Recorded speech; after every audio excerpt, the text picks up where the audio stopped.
ചേട്ടാ ഇത്? ചേട്ടനെ ആരെങ്കിലും പിടിച്ച് തല്ലിയോ? ഇനി അതോടെ ബാക്കിയുള്ളൂ. ഇവിടെ നാട്ടുകാർക്ക് മുഴുവൻ നട്ടഭ്രാന്താണെന്നാ തോന്നുന്നത്. വെറുതെ ട്രെയിനിൽ കയറാനും ഇറങ്ങാനും ആളുകൾ ഉണ്ടാക്കുന്ന തള്ളു കണ്ടാലേ ഇന്നൂടെ ലോകമുള്ളൂ എന്ന് തോന്നും. ഈ അഡ്രസ്സും കൊണ്ട് അന്വേഷിച്ച് ഞാൻ രാത്രി മുഴുവൻ കറങ്ങി നടന്നു. ഞങ്ങൾ കഴിഞ്ഞ ആഴ്ച വീട് മാറി. ഇത് തൽക്കാലം 2-3 മാസത്തേക്കാ. അത് കഴിഞ്ഞാല് ക്വാർട്ടേഴ്സിലേക്ക് മാറും. രവിയേട്ടൻ ഓഫീസിൽ പോയ? ഇല്ല, ഉള്ളിലുണ്ട്. റെഡിയാവുക. എന്റെ എഴുത്ത് കിട്ടിയില്ലേ? ഉവ്, എഴുത്തൊക്കെ കിട്ടി. പക്ഷേ മൂപ്പർക്ക് അനക്കൊന്നുമില്ല. ഇനി ബാക്കി ഞാൻ പറയാം. നീ ഇങ്ങോട്ട് വന്ന അതേ തീവണ്ടി 2:30 നാട്ടിലേക്ക് മടങ്ങിപ്പോ. പെട്ടെന്ന് ചെന്നാൽ ടിക്കറ്റ് കിട്ടാൻ വലിയ തിരക്കുണ്ടാവില്ല കുഞ്ഞളിയ. ഇത്രയും ദൂരം സഞ്ചരിച്ചു വന്നിട്ട് അപ്പൂട്ടനൊന്ന് ക്ഷീണം മാറ്റി നാളെ പൊയ്ക്കോട്ടെ രവേട്ടാ. ആണോ? എന്നാ നീ ചെന്ന് കുറച്ച് എണ്ണയും കുഴമ്പും ഒക്കെ എടുത്തു വെച്ച് കൊടുക്ക് പൊന്നാങ്ങളേക്ക്. മൂപ്പര് ഉണ്ട് കുളിച്ച് സുഖമായിട്ട് കുറച്ച് ദിവസം ഇവിടെ താമസിക്കട്ടെ. എണ്ണയും കുഴമ്പൊക്കെ തേച്ച് അളിയാൻ കുളിച്ചാൽ മതി. നീ ഇതൊന്ന് ഒപ്പിട്ട് തന്നാ ഞാൻ പൊക്കോളാം. കൊടു, എന്നെ നോക്കണ്ട, നന്നായിട്ടൊരു ഒപ്പിട്ട് കൊടു. അളിയൻ കൊണ്ടുപോയി വിക്കട്ടെ സുഖമായിട്ട് തറവാട്. രവിയേട്ടാ, ഞാൻ വിശദമായിട്ട് രവിയേട്ടൻ എല്ലാം എഴുതിയിരുന്നു. അങ്ങേരോട് ബാങ്കിൽ നിന്ന് 4 ലക്ഷം മോഷ്ടിക്കാൻ ഞങ്ങൾ ആരും പറഞ്ഞില്ല. രവിയേട്ടാ, ദൈവദോഷം പറയരുത്. ബാങ്കിൽ അച്ഛന്റെ കൗണ്ടറിൽ നിന്ന് ആരോ കണക്ക് തെറ്റിച്ചെഴുതി 4 ലക്ഷം കാണാതാക്കി. അച്ഛൻ മോഷ്ടിച്ചെങ്കിൽ ആ പണം എവിടെ? ആ പണം ഉണ്ടായിരുന്ന അച്ഛൻ സ്വന്തം വീട് വെക്കാൻ തയ്യാറാവോ? അതൊക്കെ തന്റെ അച്ഛന്റെ അടവാ. പണം മോഷ്ടിച്ചിട്ടില്ല എന്ന് മറ്റുള്ളവരെ ബോധ്യപ്പെടുത്താനുള്ള അടവ്. രവിയേട്ട ഇത്ര ദുഷ്ടനാണോ? ഞാൻ ദുഷ്ടനായതുകൊണ്ടാണ് നിന്റെ പെങ്ങളെ ഞാൻ ഇപ്പോഴും പോറ്റുന്നത്. പാടം തരാം, പറമ്പ് തരാം, പൊന്ന് തരാം എന്നൊക്കെ പറഞ്ഞ് മോഹിപ്പിച്ചിട്ട്. അതൊന്നും ചുമ്മാ പറഞ്ഞതായിരുന്നില്ല. ഇങ്ങനെ ഒരു കേസ് ഇടുത്തി പോലെ തലേ വന്ന് വീഴുന്ന ആരെങ്കിലും വിചാരിച്ചോ? നീ കൂടുതൽ സംസാരിക്കണ്ട. വീട് തൽക്കാലം അങ്ങനെ വിൽക്കണ്ട. ഇവിടെ ഒപ്പിടുന്ന പ്രശ്നവുമില്ല. പണം കൊടുത്തില്ലെങ്കിൽ അച്ഛന് ജയിലിൽ കിടക്കേണ്ടി വരും. കിടക്കട്ടെ. ജയിലിൽ ഇപ്പം നല്ല ഭക്ഷണം കൊടുക്കുന്നത്. ഫാൻ, TV, എല്ലാ സൗകര്യങ്ങളും ഉണ്ട്. പിന്നെ അല്ലാതെ എന്ത് പറഞ്ഞാലും ഇത് ഒപ്പിട്ട് വാങ്ങിക്കാതെ എനിക്ക് ഇവിടുന്ന് പോകാൻ പറ്റില്ല. നാട്ടിൽ നിന്ന് വന്ന് തെണ്ടി തിരിഞ്ഞ് നടക്കുന്ന എത്രയോ പേര് ഈ സിറ്റിയിലുണ്ട്. വേണമെങ്കിൽ നിനക്ക് തണ്ടാൻ അടുക്കളയിൽ നിന്ന് ഒരു ചട്ടിയോ ചിരട്ടയോ ഞാൻ എടുത്തു തരാം. അങ്ങനെയാണ് വിധിയെങ്കിൽ ചട്ടി ചിരട്ടൊക്കെ എനിക്ക് വെളിയിലും കിട്ടും. എന്നാ ചെല്ല്, നേരം കളയാതെ ചെന്ന് തെണ്ട്. രവേട്ടാ, ആവശ്യമില്ലാത്ത കാര്യങ്ങളൊന്നും സംസാരിക്കണ്ട. ആജ്ഞയാണോ?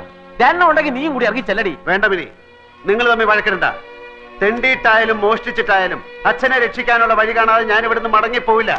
പക്ഷെ ഒന്ന് ഞാൻ തീർത്ത് പറഞ്ഞേക്കാം, ഇനി തന്റെ അവതാരത്തിന് വേണ്ടി ഞാൻ ഈ പടി ചവിട്ടില്ല. നീ പോയി കാപ്പി എടുക്കടി.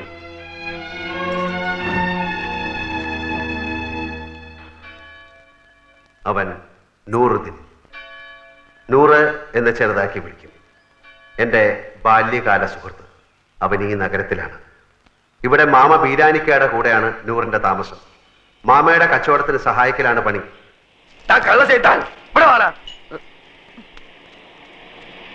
എന്താ മാമ? 78 43 കൂട്ടിയാൽ എത്രണ്ട?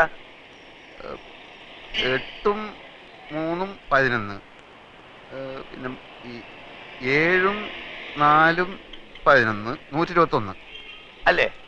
ഇതെത്ര? അത് 111. ഇങ്ങനെയാണ് കണക്ക് ചെയ്താൽ 10 രൂപയ്ക്ക് എന്റെ വാപ്പ ഉണ്ടായി തരുമോ? ഇയാളെ മുടിപ്പിക്കാനായിട്ട് കുടിക്കാനല്ലേ?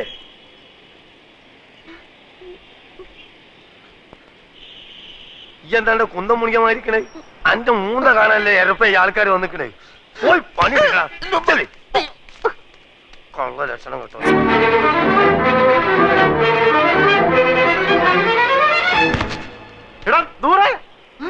എന്റെ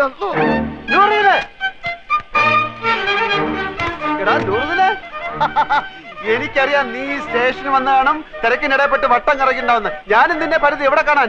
നിന്റെ ഈ മുടിഞ്ഞ കട കണ്ടുപിടിക്കാൻ ഞാൻ എവിടെയൊക്കെ അന്വേഷിച്ച്. നീ പാടാ. നിങ്ങൾക്ക് കുടിക്കാൻ എന്ത് ജ്യൂസാ വേണ്ടിയത്? ഗ്രേപ്പ്, പൈനാപ്പിൾ, ഓറഞ്ച്, മാംഗോ, സാത്തുകുടി? ഇനി എനിക്ക് എന്തിനാടാ ജ്യൂസ്? നിന്നെ കണ്ടപ്പോ തന്നെ എല്ലാ ജ്യൂസും ഒരുമിച്ച് കുടിച്ച പോലെ ആയില്ലേ? എവിടെ നിന്റെ അർത്ഥ കൈക്ക് ഉപ്പ് തേക്കാത്ത മാമ? നിന്റെ കട കൊള്ളാമല്ലോ. നിന്റെ മാമ തട്ടിപ്പോയാല് പിന്നെ ഈ കട നിനക്കായിരിക്കും അല്ലേ? ധാരണ്ട് ഞമ്മക്ക് അറിഞ്ഞൂടാ. നിനക്ക് എന്നെ മനസ്സിലായില്ലേ? എടാ, ഒരു ബെഞ്ചിലിരുന്ന് പഠിച്ച് ഒരു പാത്രത്തിലുണ്ട് ഒരു സിനിമ 3-4 പ്രാവശ്യം ഒരുമിച്ച് കണ്ടടാ. നൂറേ, നിനക്ക് എന്നെ മനസ്സിലായില്ലടാ. കാള് തെറ്റി. പടച്ചോരാണ് മാമ. ഞമ്മക്ക് ഈ ചെയ്താൻ അറിഞ്ഞൂടാ. അറിഞ്ഞുകൂടാത്തവനാണെങ്കിൽ എങ്ങനെയാണ് അർത്ഥം ഇപ്പൊക്കെ എന്റെ മാമ നാട്ടുകാർ പറഞ്ഞു കൊടുത്തായിരിക്കും. അതെ, ഒന്ന് വന്നാട്ടെ. വരീ. അതെ, ഈ ചെക്കന്റെ പേര് 100 എന്നാണ് ആൾക്കാരെ പറഞ്ഞത്. അതാരെങ്കിലും പറഞ്ഞു തരണോ? ഇമാതിരി മുമ്പിലായക്കാരെ ഞാൻ ദിവസേന കാണുന്നുണ്ട്. ഞാൻ അങ്ങനത്തെ ആളൊന്നുമല്ല. ഇതൊക്കെ ചോദിക്കാൻ നിങ്ങളാരാ? നിന്റെ പേര് എനിക്ക് ആരും പറഞ്ഞു തന്നീല്ലേ? നിങ്ങളുടെ പേര് പറഞ്ഞിട്ട് എനിക്ക് എന്ത് കാര്യം? കാര്യം തന്നെ എനിക്ക് പറയുമ്പോ കേക്കാം. നീ ഇപ്പൊ പറഞ്ഞില്ല അടുത്തേക്ക് ഇപ്പൊരു മാമനെ പറ്റി. ആ മാമാണ് ഈ മാമ. അയ്യോ മാമ, സോറി മാമ, ഞാൻ അങ്ങനെ ഉദ്ദേശിച്ചൊന്നും പറഞ്ഞല്ല, ഞാൻ ചുമ്മാ പറഞ്ഞ മാമ. നിർത്തണം നമുക്ക്. ഈ എന്താ നമ്മളെ മാമാന്ന് വിളിക്കുന്നത്? എന്റെ ഉമ്മ എന്താ നമ്മളെ പെങ്ങളച്ച? ഇല്ലാത്ത പരിചയം കാട്ടി ഓരോരോ ഹമാറുകൾ വലിഞ്ഞു കയറും കേരളക്കാരെ പറയിപ്പിക്കാൻ. മേലാൽ എന്റെ പൂടിയന്റെ ചുറ്റുവട്ടത്തിൽ എങ്ങനെ കണ്ടാൽ എന്റെ കാൽ അടിച്ചിട്ട് ഞാൻ എൽഷേപ്പാക്കും. ആ പോ പോ ഇങ്ങോട്ട് പോ കളവേ.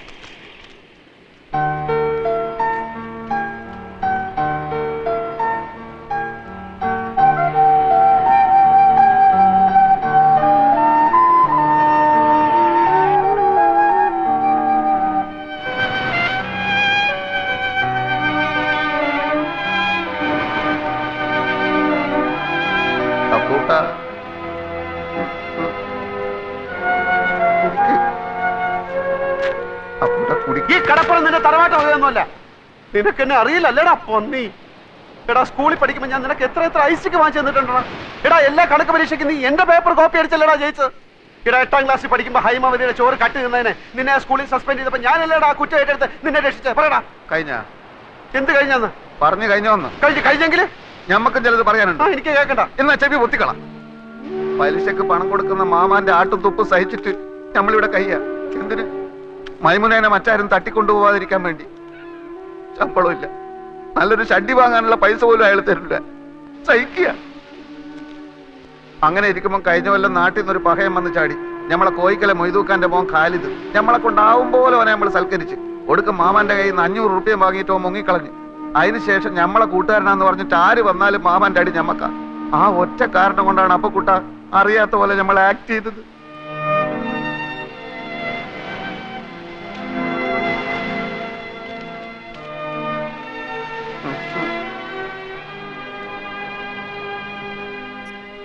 എന്നാലും ഒരെന്നാലുമില്ല. എന്റെ ഈ വിഷമം മാറണമെങ്കിൽ നീ എനിക്ക് ചില സഹായങ്ങൾ ചെയ്തു തരണം. പടച്ചോനെ, എന്ത് സഹായം? അച്ഛന്റെ കേസിന്റെ കാര്യം ഞാൻ എഴുതിയിരുന്നല്ലോ. പെൻഷൻ വരെ അവർ പിടിച്ചു വെച്ചു. ഇളയ പെങ്ങളാണെങ്കിൽ മെഡിസിൻ 3ാം വർഷമാണ്. കേസും ഫീസും ചെലവും നടത്തി ഒരു വഴിയാധാരത്തിന്റെ വക്കിലാണ് ഞാൻ. വീട് വിൽക്കാൻ നോക്കിയപ്പോൾ ഇവിടുത്തെ അളിയെ സമ്മതിക്കുന്നില്ല. നാട്ടിൽ ചെന്ന കടക്കാരെല്ലാം കൂടെ എന്നെ എടുത്തിട്ടിരിക്കുന്നു. ഈ അവസ്ഥയിൽ എനിക്ക് എന്ത് സഹായമാണ് വേണ്ടതെന്ന് നിനക്ക് ഊഹിച്ചൂടെ? ഊഹിക്കാം. ആദ്യം കിടക്കാനൊരു സ്ഥലം, അതെ, പിന്നെ ഒരു പണി. അതെ, രണ്ടും നടക്കൂല. നൂറേ മോനെ അപ്പക്കുട്ട, നമ്മൾ തലയായിക്ക് നേടിയാന്ന് അറിയാം നിനക്ക്? ഇത് അങ്ങോട്ട് നോക്ക്. ആ ജ്യൂസ് കടയുടെ പിന്നിലൊരു മറയുണ്ട്. അവിടെയുള്ളൊരു ബെഞ്ചിലാണ്. നല്ല വീതിയുള്ള ബെഞ്ചാണോ? ബെഞ്ചിന് വീതി ഉണ്ടോ ഇല്ലയോ എന്നുള്ളതല്ല പ്രശ്നം. പകൽ നേരത്ത് മാമ വരുമ്പോ എന്നെ അവിടെ കാണില്ല. അങ്ങനെ കിടക്കാനൊരിടം കിട്ടി. എവിടെ പോയി എന്ത് ജോലി തേടണമെന്നറിയാതെ നടന്നപ്പോഴാണ് കയ്യിൽ വന്നു വീണ ഒരു പത്രത്തുണ്ടിൽ ഒരു പുതിയ പെയിന്റ് കമ്പനിയിൽ സെയിൽസ് റെപ്രസെന്റേറ്റീവിനെ വേണമെന്നറിഞ്ഞത്. 3000 രൂപ ശമ്പളം, ടൈ കെട്ടണം, ബെൽറ്റും ഷൂവും വേണം, എല്ലാം ഓക്കെ.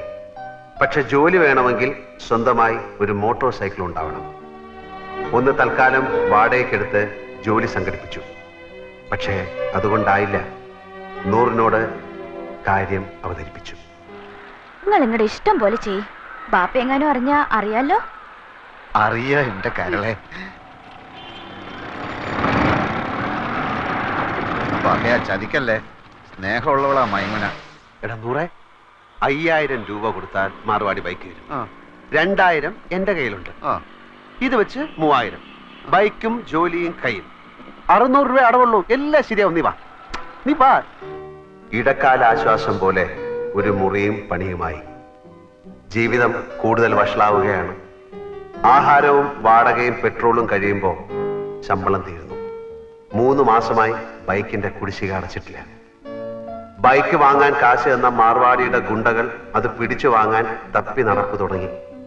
അതിലും കഷ്ടമാണ് നൂറിന്റെ മുഖത്ത് നോക്കാൻ. മൈമുനയുടെ 3000ന്റെ പലിശ കയറി വരുന്നു.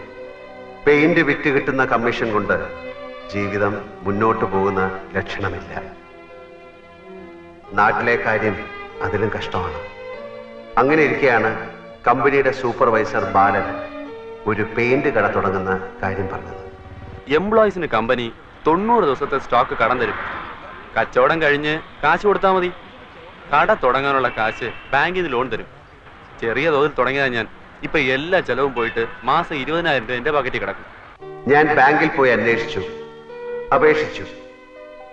2 വർഷത്തേക്കെങ്കിലും സ്വന്തമായോ വാടകയ്ക്കോ ഒരു കട കയ്യിലുള്ളതായി കാണിച്ചാൽ ലോൺ തരാം എന്ന് സർദാർജി മാനേജർ പറഞ്ഞു. കൊടുക്കാന്ന് പറഞ്ഞിട്ട് മാസം 2 മാമ അറിഞ്ഞാൽ എന്റെ മയ്യത്തും ഓളെ നിക്കാഹ് ഒരുമിച്ച് നടക്കും. എടാ, അതിപ്പോ ഞാൻ പണം കൊടുത്താലും നിന്റെ മയ്യത്തും അവളുടെ നിക്കാഹും ഒരു ദിവസം തന്നെ നടക്കും. നീ അയാളെ താങ്ങി നടക്കുന്നിടത്തോളം കാലം ഈ നിക്കാഹ് നടക്കില്ല. ഓളെ വേറെ ആരെങ്കിലും കെട്ടിക്കൊണ്ടുപോകും. ബേജാറാക്കുന്ന വർത്താനം പറയല്ലേ അപ്പൊ കുട്ട. നീ ഒരു കാര്യം ചെയ്യും, നീ ആ കട തൂത്തുവായിരുന്ന പണി നിർത്തിയിട്ട് സ്വന്തമായിട്ടൊരു കച്ചവടം തുടങ്ങാൻ നോക്ക്.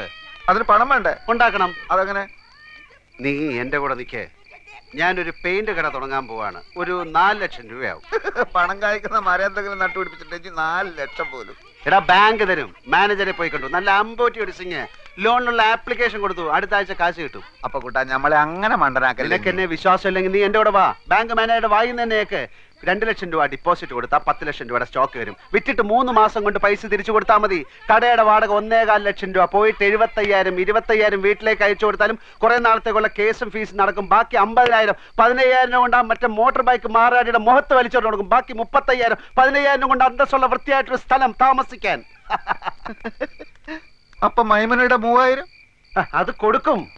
പോയിട്ട് 22,000. അത് ഞാൻ എന്ത് ചെയ്യുന്നറിയോ? കൊറേ കുപ്പായം വാങ്ങും, കൊറേ സിനിമകൾ. എടാ മണ്ട മുത്തപ്പ, അത് ഞാൻ നിനക്ക് തരും. ഒരു ജ്യൂസ് കട തുടങ്ങാൻ.